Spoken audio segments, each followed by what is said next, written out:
News కు స్వాగతం. ముందుగా హెడ్లైన్స్. ఓటర్ లిస్టులో 124 ఏళ్ల మహిళను గుర్తించడంపై గందరగోళం. టీ షర్ట్లు ధరించి ఎంపీల నిరసన.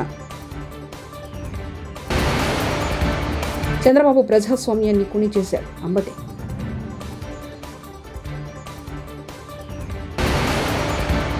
ఇద్దరం అన్నాదమ్ములుగా ఉన్నామని పార్టీలో తీసుకున్నప్పుడు తెలియదా? రాజగోపాల్. నాగార్జునసాగర్కు పెరిగిన వరద, 16 గేట్లు ఎత్తి నీటి విడుదల. బీహార్ రాష్ట్రంలో ఓటర్ జాబితా పెద్ద దుమారం జరుగుతుంది. కారణం ఏమిటంటే ఓ 124 ఏళ్ల వృద్ధ మహిళ మింతాదేవి పేరు ఓటర్ జాబితాలో కనిపించడమే. అది తెలిసిన ఇండియా కూటమి నేతలు కేంద్ర ప్రభుత్వాన్ని, ఎన్నికల కమిషన్ను గట్టిగా ప్రశ్నిస్తున్నారు. ఈ క్రమంలోనే ఈ వివాదంపై ప్రతిపక్షాలు ఈరోజు వినూత్నంగా తమ నిరసన వ్యక్తం చేశాయి. మింతాదేవి ఫోటో ఉన్న టీషర్ట్లు, వాటిపై 124 నాట్ అవుట్ అని రాసి ఉన్న వాటిని ధరించి నిరసనలో పాల్గొన్నారు.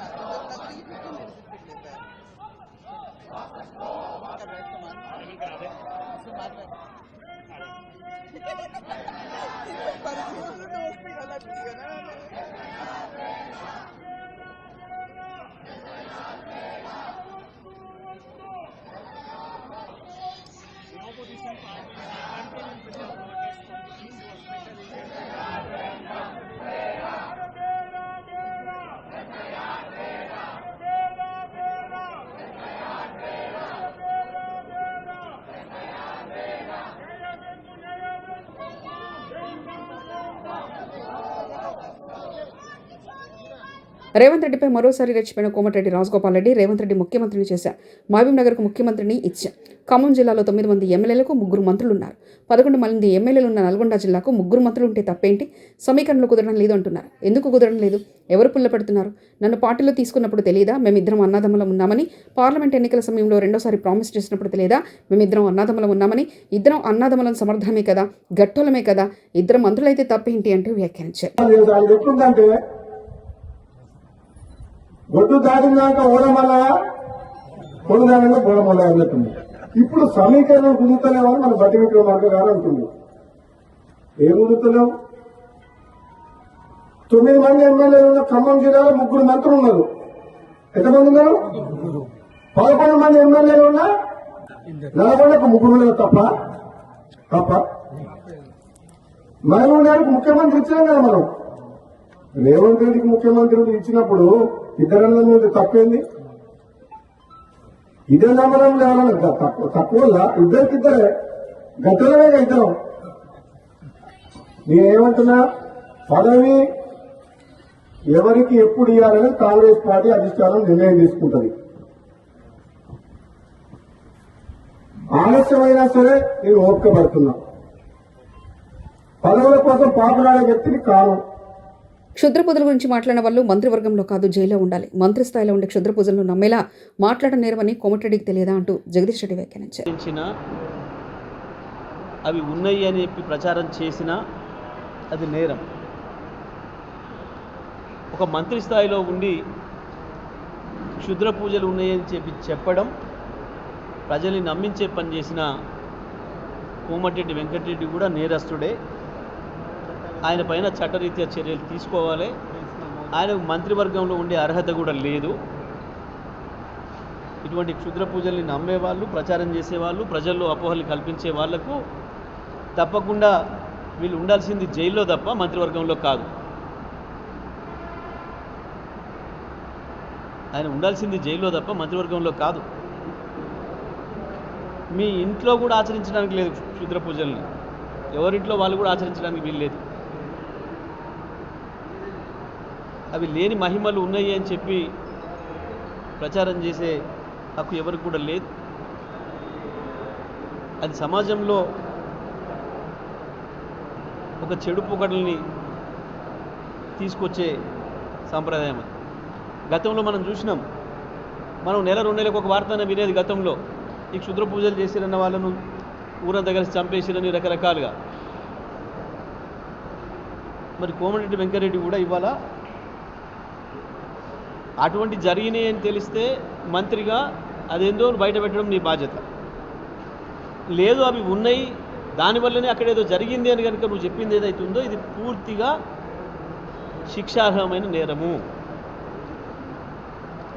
కాబట్టి నేను వెంటనే డిమాండ్ చేస్తా ఉన్నా ముఖ్యమంత్రిని కోమటిరెడ్డి వెంకటరెడ్డి తన వ్యాఖ్యలను ఉపసంహరించుకుంటాడా, ఎటువంటివి లేవు, క్షుద్ర పూజలు ఉండవు అని చెప్తాడా, లేదా మంత్రివర్గం నుంచి తీసేస్తారా ముఖ్యమంత్రి నిర్ణయించుకోవాలి.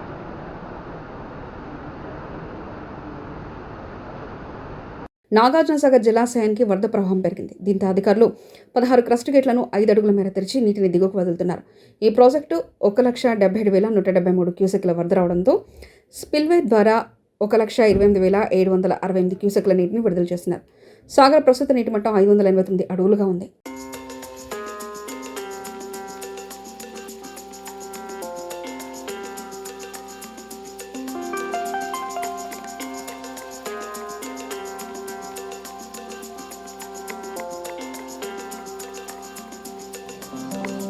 పులివెందుల ఒంటిమిట్ట జెడ్పీటీసీ ఉప ఎన్నికల్లో టీడీపీ అరాచకం రాజ్యమెళ్తుందని మాజీ మంత్రి వైఎస్ఆర్సీపీ నేత అంబటి రాంబాబు మండిపడ్డారు.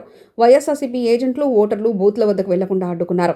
టీడీపీ పోలీసులు కలిసి వ్యూహాత్మకంగా పద్ధతి ప్రకారం కుట్ర చేశారని అంబటి ఆగ్రహం వ్యక్తం చేశారు. పులివెందుల ఒంటిమిట్టలో టీడీపీ అరాచకాలపై ఎస్ఈసీ వైఎస్ఆర్సీపీ నేతలు ఫిర్యాదు చేశారు. అనంతరం మీడియాతో మాట్లాడారు. తెలుగుదేశానికి చెందినటువంటి కార్యకర్తలనండి, రౌడీలనండి వచ్చి క్యూలో నిలబడి పులివెందుల్లో ఓట్లు వేస్తున్నటువంటి దృశ్యాలు మనం చూస్తున్నాం. రామసుబ్బారెడ్డి గారు జమ్మలమడుగు మాజీ శాసనసభ్యుడు, మాజీ మంత్రి, ఆయన ఒక ప్రెస్ మీట్ పెట్టి చాలా వివరంగా చెప్పాడు. ఫోటోలు కూడా రిలీజ్ చేశాడు. ఇదిగో ఈ ఓటు వేస్తున్నవాడు పులివెందుల్లో పలానా గ్రామంలో ఓటు వేస్తున్న వ్యక్తి ఆ ప్రాంతపు వ్యక్తి కాదు, మా జమ్మలమడుగు నుంచి వెళ్ళిన పలానా సుబ్బారావు అని చెప్పాడు. ఇంతకన్నా సాక్ష్యాధారాలు ఏం కావాలని అడుగుతా ఉన్నా. పులివెందుల్లో ఉన్నటువంటి 10,601 ఓట్లలో మరి ఎన్ని పోలైనయో సాయంత్రానికి తెలుస్తుంది, కానీ మోర్ దాన్ 50% పక్క గ్రామాల నుంచి, అంటే ఆ సెగ్మెంట్లో లేనటువంటి ఓటర్లు వచ్చి తమ ఓటు హక్కును వినియోగించుకున్నారు. అంటే పులివెందుల సెగ్మెంట్లో ఉన్నటువంటి వారు ఓటు హక్కును వినియోగించుకోలేకపోయారు. ఇది జరుగుతున్నటువంటి విధానం. దీనికి ప్రధానమైన కారణం ఏంటంటే పోలీసు యంత్రాంగం.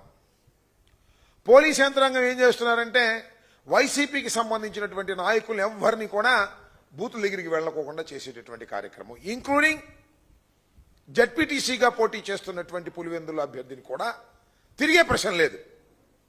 ఒక విచిత్రమైన విషయం ఏంటంటే పొద్దున మా పార్లమెంటు సభ్యులు అవినాష్ గారిని అరెస్ట్ చేశారు. పొద్దున అరెస్ట్ చేసి ఎక్కడ తీసుకెళ్తున్నారో తెలియదు, కారు ఎక్కించుకు తీసుకెళ్లారు. తిప్పే కార్యక్రమం అంతా చేశారు. తిప్పిన తర్వాత అక్కడ ఎర్రగొండలలో అక్కడ మా సుధీర్ రెడ్డి గారు మాజీ ఎమ్మెల్యే గారి కంట పడింది. ఏందండి అన్యాయం, ఎక్కడికి తీసుకువెళ్తారు కారులో మీరు, ఆయనకి సర్వైకల్ స్పాండిలోసిస్ ఉంది, దానికోసం మీరు కారులో తిప్పుతా ఉంటే ఆరోగ్యం దెబ్బతినిద్దని అడ్డగిస్తే అక్కడి నుంచి ఆయన ఇంటికి తీసుకెళ్లారు. ఆయన ఇంటికాడ కూర్చోబెట్టారు. మళ్ళా తర్వాత వదిలేశారు. మళ్ళా వచ్చేసి పులివెందులో తన ఆఫీసులో కూర్చున్నాడు, వైఎస్ఆర్ కాంగ్రెస్ పార్టీ ఆఫీసులో. ఇందులో మన గురువు గారు వెళ్ళాడు. గురువు గారు తెలుసుగా, పత్యాపారం చేసే గురువు గారు, డిఐజీ గారు, వీళ్ళు అక్కడ కూర్చున్నాడు. ఇక్కడేమో ఘోరంగా పక్క నియోజకవర్గాల నుంచి ఓటర్లు కాని వారు వచ్చి ఓట్లు వేస్తుంటే వారి గురించి పట్టించుకోకుండా అవినాష్ రెడ్డి గారి దగ్గరికి వెళ్ళి కూర్చున్నాడు. సాయం దాకా కూర్చుంటా అంటే అక్కడ ఎందుకో మరి దేనికోసం కూర్చుంటాడో నాకు అర్థం కాల. 2 సెగ్మెంట్స్లోనూ ఆయన పరిధిలో ఉన్నటువంటి 2 సెగ్మెంట్స్లోనూ విచ్చలవిడిగా దొంగ ఓట్లు వేస్తున్నారు. పోలీసులందరికీ చెప్పేసినట్టున్నాడు కవాయి నుంచి కింద దాకా, ఇవాళ వరకు మీరు కాకి దుస్తులు వేసుకున్నామని మర్చిపోండి, ఇవాళ తెలుగుదేశం దుస్తులు వేసుకున్నట్టుగా గుర్తుపెట్టుకోండి. అందువల్ల ఎవరైతే వైసీపీ ఓటర్ అనుకుంటాడో వాడు రాని మాకండి, ఎవడైతే తెలుగుదేశానికి ఓటేస్తాడనుకుంటాడో వాడిని తీసుకెళ్ళి మర్యాద చేసి ఓటేసేయండి, వాడు ఓటర్ కాకపోయినా సరే అనేటువంటి పద్ధతుల్లో డిఐజీ కోయా ప్రవీణ్ గారు తెలుగుదేశం పార్టీ ఏజెంటుగా, తెలుగుదేశం పార్టీ కార్యకర్తగా ఎన్నిక జరిపే కార్యక్రమం చేస్తున్నారంటే ఇంతకన్నా సిగ్గుచేటు ఈ ప్రజాస్వామ్యంలో ఏమైనా ఉందా అని అడుగుతా ఉన్నా. ఒక పోలీస్ అధికారి, ఐపీఎస్ అధికారి తెలుగుదేశం పార్టీని గెలిపించడం కోసం సర్వశక్తులు ఒడ్డి అన్యాయాలు అక్రమాలకి పాల్పడి ఇవాళ ఇంత దారుణంగా చేస్తుంటే సమాజం చూస్తూ ఊరుకుంటుందా అని అడుగుతా ఉన్నా. ఈ కోయా ప్రవీణ్ ఐపీఎస్ని ప్రజలు మర్చిపోరు. ప్రజలే కాదు, ప్రజాస్వామ్యవాదులు ఎవ్వరూ మర్చిపోరు. వాళ్ళకేం డైరీలు ఉండవు, బుర్రలోనే ఉంటారు. చంద్రబాబు నాయుడు గారు ఏం చెప్తే అదే. పోలీసులు ఏం చేయాలండి? ఎవరైనా దొంగ ఓట్లు వేస్తుంటే వారిని అటకాయించే కార్యక్రమం చేయాలి. దొంగ ఓట్లనే ప్రోత్సహిస్తున్నారే. పక్క గ్రామాల నుంచి, పక్క నియోజకవర్గాల నుంచి వచ్చిన వారిని రాచ మర్యాదలు చేసి తీసుకువెళ్లి ఓట్లు వేయించేటటువంటి పరిస్థితి తెచ్చుకున్నారే. ఎంత దారుణం అండి ఇది. ఇలాంటి దారుణాన్ని ప్రజాస్వామ్యంలో ఎప్పుడైనా విన్నామా, కన్నామా అని అడుగుతా ఉన్నా. అరే, ఓటర్ బతిమలాడుతున్నాడండి. అయ్యా, నా ఓటు హక్కును వినియోగించుకోవాలి అని పోలీసులు కాళ్ళు పట్టుకుని బతిమలాడుతున్నా. కుదరదు. మా వాళ్ళు వేరే వచ్చారు, పక్క గ్రామాల నుంచి, పక్క ఊళ్ళ నుంచి వచ్చారు, వాళ్లే ఓట్లేస్తారు, వాళ్లే గెలిపిస్తారు అనేటువంటి పద్ధతుల్లో ఇవాళ ఎన్నిక జరుగుతూ ఉంది. ఇవాళ ఏంటండి, కాంగ్రెస్ వైఎస్ హర్ ఘర్ కా తిరంగా కార్యక్రమంలో భాగంగా కర్నూలులో అతిపెద్ద జాతీయ జెండాతో ర్యాలీ నిర్వహించి రికార్డు సృష్టించారు. ఇంటర్నేషనల్ ఓమోజాయా యునైటెడ్ యంగ్ స్పోర్ట్స్ అసోసియేషన్ ఆధ్వర్యంలో 1100 మీటర్ల త్రివర్ణ పతాకంతో విద్యార్థులు భారీ ర్యాలీ నిర్వహించారు. కలెక్టర్ రంజిత్ బాషా ప్రారంభించిన ఈ ర్యాలీలో వరల్డ్ బుక్ ఆఫ్ రికార్డ్ ప్రతినిధులు పాల్గొన్నారు. గతంలో గుజరాత్లో 3200 అడుగుల జాతీయ జెండాతో ర్యాలీ చేస్తే ప్రస్తుతం కర్నూలులో 3500 అడుగుల త్రివర్ణ పతాకంతో ర్యాలీ చేసి రికార్డు సృష్టించామని కలెక్టర్ వెల్లడించారు.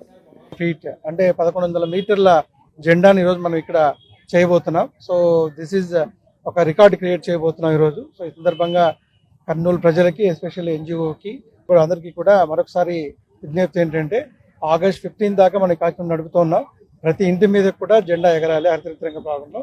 సో ఒకసారి అందరూ కూడా దేశభక్తిని చాటి చెప్పాలని చెప్పేసి అందరినీ కోరుకుంటున్నాం.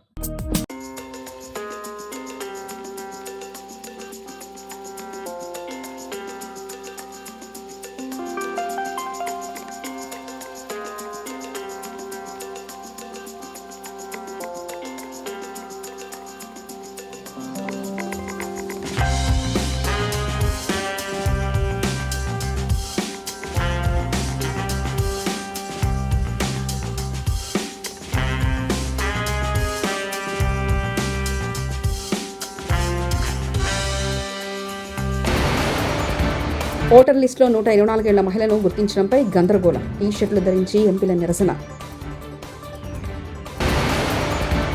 చంద్రబాబు ప్రజాస్వామ్యాన్ని కుని చేశారు అంబటి.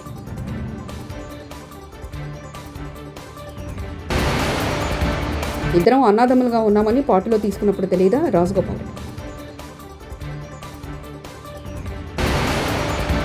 నాగార్జున సాగర్కు పెరిగిన వరద 16 గేట్లు ఎత్తి నీటి విడుదల. ఇవి బులెటిన్ విశేషాలు.